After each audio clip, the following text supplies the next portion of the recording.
अवस्थान करिबे 7 ग्रह। खाली आखिरे देखि हबै दुर्लभ दृश्य। महाकाशरे घटिबाकू जाउछि एक दुर्लभ घटना। एही महाजागतिक दृश्यर साक्षी पालटिबे समग्र विश्ववासी, कारण पृथ्वीर अक्षरेखारे अवस्थान करबाकू जाउछन्ति 7 ग्रह। महाकाशरे अधिकांश समय एभली अद्भुत दृश्य देखिबाकू मिलिथाय, हेले वर्तमान जो घटना घटिबाकू जाउछि ताहाकू वैज्ञानिक माने दुर्लभ ग्रह संयोगर आख्या देउछन्ति, कारण एहा कोनोसी सामान्य घटना नुहे। धरापृष्ठरू बुध, शुक्र, मंगल, बृहस्पति, शनि, यूरेनस, नेपच्यून ग्रह को देखि पारिबे साधारण लोके। पृथ्वी सह जेतेबेले अन्य ग्रह माने गोटिए रेखारे अवस्थान करंती बा सूर्यर गोटिए पार्श्वक आसी जांती, सेतेबेले ग्रह गुडी को गोटिए रेखारे देखा जाय पारे। एहाकू ग्रह संयोग बा प्लानेटरी परेड भी कहा जाय। जनवरी 21 तारिखरू एही महाजागतिक दृश्य देखि पारिबे साधारण लोके। एहा परे फेब्रुआरी मास 28 तारिख और मार्च 8 तारिख रे पुणी ग्रह गुड़िकर संयोग घटिबो। राति 8:30 पर एहाकू स्पष्ट भावे देखा जाय पारे, किंतु मध्यरात्रि पर एहाकू देखिबा संभव हेबनी। अमेरिका महाकाश गवेषणा संस्था मुताबक ग्रह गुड़िक अवस्थान करुवा रेखा को क्रांतिवृत्त मध्य कहा जाए।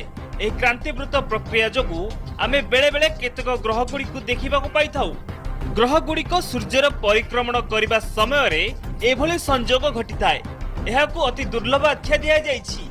वैज्ञानिक मतरे एही दृश्य देखिबाकू साधारण लोके आलोक ठारू बहु दूर रे किंबा कोनोसी खोला स्थान रे रहि परिबे। सेही समय रे आकाश मध्य संपूर्ण परिष्कार और परिच्छन्न रहिबा दरकार, अर्थात आकाश मेघाच्छन्न रहिले यह देखिबा संभव हेबनी।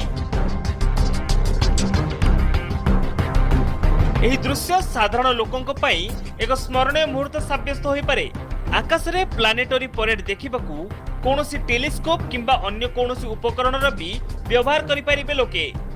Bureau report, connect news.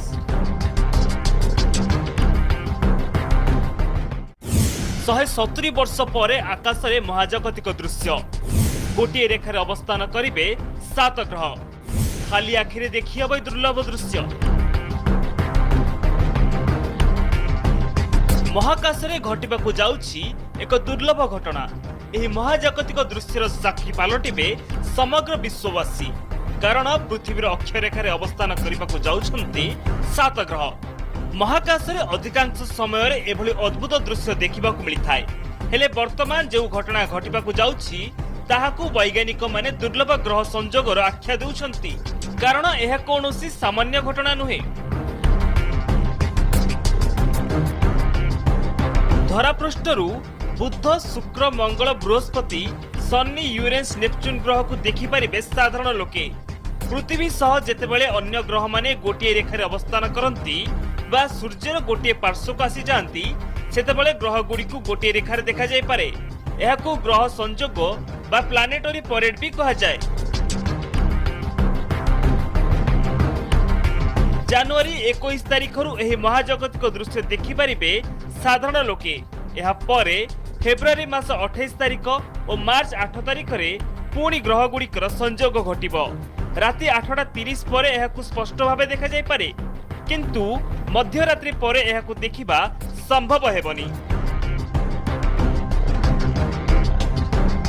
America महाकाश गवेषणा संस्था मुताबक ग्रह गुड़िक अवस्थान करुवा रेखा को क्रांतिवृत्त मध्य कहा जाए। एही क्रांतिवृत्त प्रक्रिया जोगु आमे बेले बेले केतक ग्रह गुड़िक देखिबा को पाइथाउ। ग्रह गुड़िक सूर्यर परिक्रमण करने समय रे एभली संयोग घटिथाय। एहाकू अति दुर्लभ आख्या दिया जाइछि। वैज्ञानिक मतरे एही दृश्य देखिबाकू साधारण लोके आलोक ठारू बहु दूर रे किंबा कोनोसी खोला स्थान रे रहि परिबे। सेही समय रे आकाश मध्य संपूर्ण परिष्कार और परिच्छन्न रहिबा दरकार, अर्थात आकाश मेघाच्छन्न रहिले यह देखिबा संभव हेबनी। एही दृश्य साधारण लोकंक पई एक स्मरणीय मुहूर्त साब्यस्त होई पारे। आकाश रे प्लानेटरी परेड देखिबाकू कोनोसी टेलीस्कोप किंबा अन्य कोनोसी उपकरणर भी व्यवहार करि पारिबे लोके।